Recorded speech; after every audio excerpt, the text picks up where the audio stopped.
বিকট শব্দে আতশবাজি, আতঙ্কিত পাখিরা পালিয়ে ছোটাছুটি করছে।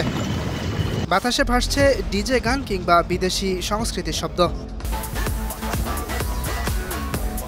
চলছে অবাধে মাদক সেবন, উন্মত্ততায় মত্ত উঠতি বয়সী তরুণ তরুণীরা।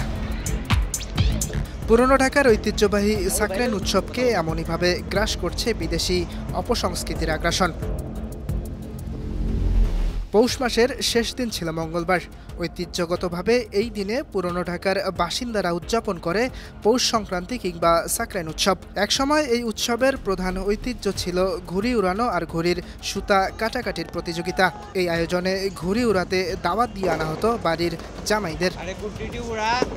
নানা রকম মজাদার খাবার আর পিঠাপুলির আয়োজনে আপ্যায়ন করা হতো অতিথিদের। সেই ঐতিহ্য ধীরে ধীরে ডিজে পার্টি, মাদক সেবন আর আতশবাজিতে রূপান্তরিত হচ্ছে।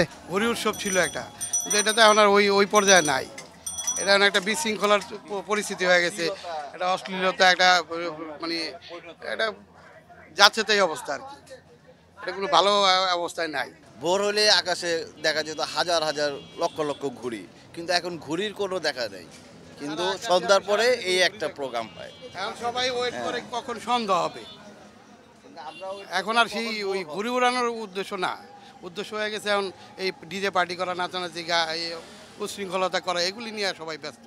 তখন আমরা এক মাস ব্যাপী সাকরাইন করতাম, এক সপ্তাহ আগে উড়াতাম এবং এক সপ্তাহ পরে উড়াতাম, কিন্তু এখন এটা আতশবাজি এবং ডিজে পার্টি এগুলির মধ্যে সীমাবদ্ধ হয়ে গেছে।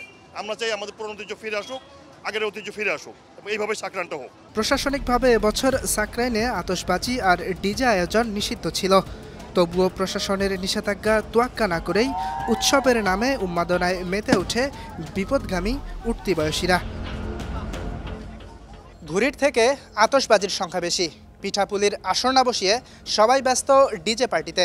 এমন বিকৃত সাকরাইন চায় না স্থানীয়রা। পুরনো ঢাকা থেকে ইয়াসির আরফাত সবুজ, বানু টিভি।